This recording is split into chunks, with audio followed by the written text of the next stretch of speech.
Around कितना था वो 400 450 करोड़ का डील हम लोग को साइन होते हुए देखने को मिला है। तो देख लेते हैं इस डील का एचएएल के ऊपर क्या परिणाम यहाँ पे पड़ता है। ठीक है, पॉजिटिव इम्पैक्ट पड़ा तो अच्छी बात है, एंड अगर नहीं भी पड़ा तो आपको पता है कि भविष्य में यस ऐसे बहुत सारे डील्स आने वाले हैं। सिर्फ 2 प्लेन खरीद के कुछ होने वाला है नहीं, ऐसे और भी 10-20 प्लेन्स खरीदने पड़ेंगे। हाँ, इसके लिए बजट भी चाहिए, no doubt about it, but yes इतना तो पक्का है कि अगर आपको कोई भी विमान खरीदना है ना तो एचएएल के ऑफिस में फोन यहाँ पे लगेगा। तो कल एक देख लेंगे कि रिएक्शन यहाँ पे क्या रहेगा। न्यूज़ तो पॉजिटिव है, ठीक है, ऐसी कोई न्यूज़ नहीं कि खराब है करके, तो एक रिएक्शन कल हम लोग थोड़ा सा चेकआउट इस एचएएल में कर लेंगे। देन रिलायंस इंडस्ट्री आपको पता ही है, यस जियो फाइनेंशियल सर्विसेज की डेट डिक्लेयर हो चुकी है, रिकॉर्ड डेट 20 जुलाई।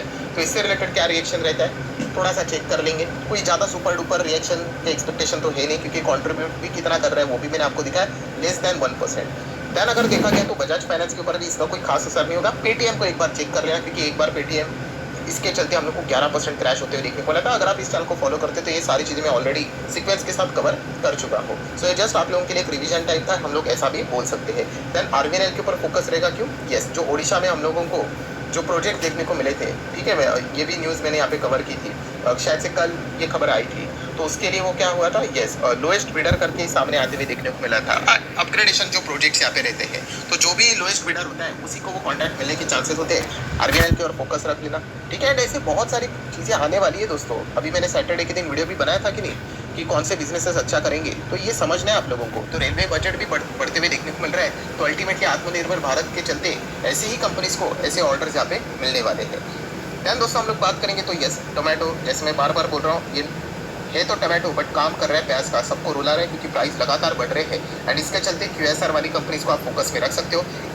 जो एक कंपनी में से कौन सी, वेस्ट लाइफ फूड वर्ल्ड की अगर हम लोग बात करें, जो कि मैकडोनल्ड्स इसी के अंडर हम लोग को बिजनेस रन होते हुए देखने को मिल जाता है, उन्होंने तो वो सीधा लेटर ही निकाल दिया कि हम लोग हमारे बर्गर में क्या करने वाले, टोमेटो का फिलहाल तो इस्तेमाल करने वाले नहीं है। सो ये तो एक खबर आती हुई देखने को मिली। तो क्या बाकी कंपनीज के और से भी कोई इस प्रकार का कमेंट या फिर अनाउंसमेंट यहाँ पे होगा, तो ये देखने वाली बात यहाँ पे बनती है। इसके चलते कोई कंपनी बर्बाद नहीं होती, बट यस आपका मार्केट के प्रति हर एक न्यूज़ के चलते अपडेट रहने का जो अप्रोच है वो सही होना चाहिए, ठीक है। तो इसीलिए सिर्फ थोड़ा स्टडी करने के लिए आप इसको भी रडार के ऊपर रख सकते हो।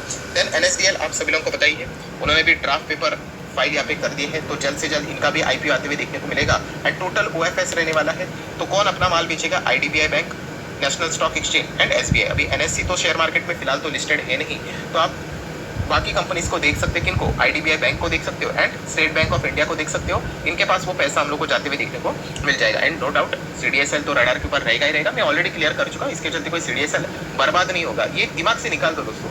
कोई भी कंपनी आएगी तो बर्बाद हो जाएगी, वो चेक करना पड़ता है कि कैसे करके। तो एनएसडीएल सीडीएसएल की बात करें, इक्विटी बाजार से रिलेटेड सीडीएसएल का परफॉर्मेंस इंटैक्ट है, 70% मार्केट शेयर है, वो भी मैंने आप लोग को दिखा दिया। तो एज सच कोई डरने की जरूरत यहाँ पे नहीं है। दैन अगर हम लोग यहाँ पे आगे शिफ्ट करेंगे दोस्तों, तो HDFC bank, yes HDFC bank की बात करें तो आपको पता ही है, एचडीएफसी लिमिटेड यहाँ पे हम लोग को एमएससीआई की ओर से जो ग्लोबल इंडेक्स होते हैं, अलग अलग ऐसे बहुत सारे इंडेक्स होते हैं दोस्तों, उसमें से टाटा बाय बाय होते हुए देखने को मिल रहा है। और किसको एंट्री मिल रही है, एचडीएफसी बैंक को।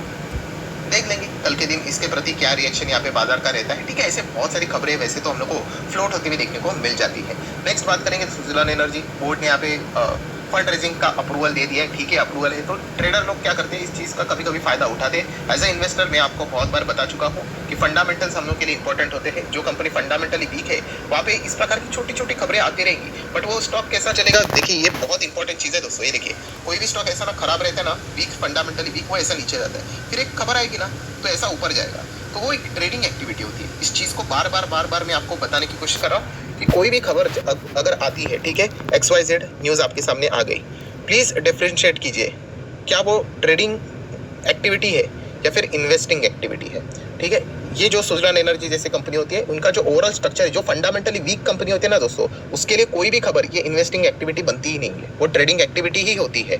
जो फंडामेंटली स्ट्रॉन्ग शेयर होता है उसमें ये बाइफर्केशन हम लोग यहाँ पे करते हैं। अभी ये कंपनी क्या फंडामेंटली स्ट्रॉन्ग है क्या, तो नहीं। तो जो भी खबर आएगी वो ट्रेडिंग एक्टिविटी ही रहेगी। मतलब यहाँ पे स्टॉक लगातार नीचे जाते हुए देखने को मिला है, तो छोटा सा खबर आएगा तो ट्रेडर फायदा उठाएंगे तो भागेगा, फिर वापस नीचे, फिर खबर आएगी नीचे, तो वापस इस प्रकार के हम लोग को प्लस माइनस होते हुए देखने को मिलता है। इसलिए आप देखो ना इसका लॉन्ग टर्म का चार्ट पैटर्न, ये देखो। तो ये हमें समझ में यहाँ पे आना चाहिए। जो यहाँ पे इन्वेस्टमेंट का रूल लगाने जाएगा तो बहुत लक लेकर चलना पड़ेगा, ठीक है। बन सकता है पैसा, बट जैसे मैंने बोला ना, फिर आपका जो स्किल रहेगा या फिर आप बोल सकते हो जो आपकी स्टडी रहेगी, वो आप बोल सकते हो 10%, 10 भी नहीं, मैं तो 5% ही बोलना चाहूँगा, 10 भी हटा दो, और लक आपका 95% काम करेगा। फिर लक के हिसाब से पैसा बना तो आप बोल सकते हो देखो सर मैंने कमाया करके। मैं बोला कांग्रेचुलेशन, कमाया तो अच्छी बात है, बट कंसिस्टेंसी के साथ कमा सकते हो क्या? ट्राई कीजिए, समझ में आ जाएगा। एक बार लग सकता है छक्का, 2 बार लग सकता है छक्का, बट उसके बाद आप देखोगे तो आउट ही हो जाओगे। ठीक है, तो हमें अच्छे कंपनीज में जाना होता है। मैं बार-बार आपको ये कॉन्सेप्ट समझा रहा हूँ दोस्तों, ये भी हम लोगों के लिए एक लर्निंग पॉइंट बनता है। देन दोस्तों हम लोग बात करेंगे अदानी जी। यस दोस्तों, अदानी ग्रुप की ओर से उनके इन्वेस्टर को कॉन्फिडेंस देने की कोशिश अदानी ग्रुप ने यहाँ पे की है। कॉन्फिडेंस देने की कोशिश मतलब देखिए, अदानी ग्रुप के लिए ऑक्सीजन क्या है? एक ही चीज, पैसा। बहुत ज्यादा लोन लेकर ये चल रहे थे। ठीक है, जैसे कि बहुत अलग अलग रिपोर्ट्स भी आते थे कि अगर कुछ 19-20 हुआ, ठीक है, तो फिर दिक्कत में ये आ सकता है करके, जो कि हिंडनबर्ग की रिपोर्ट के बाद हम देख ही रहे हैं। ठीक है, तो उन्होंने अपने शेयर होल्डर्स को कॉन्फिडेंस देने की कोशिश की, किस हिसाब से रिलेटेड कि आने वाले समय में यस कि हम लोग और भी यहाँ पे क्या करेंगे, bring more and more investment partners. हम पैसा भी लाएंगे, अलग अलग पार्टनर्स भी यहाँ पे लाएंगे, एंड जो ग्रोथ है वो और भी बढ़ाने की कोशिश है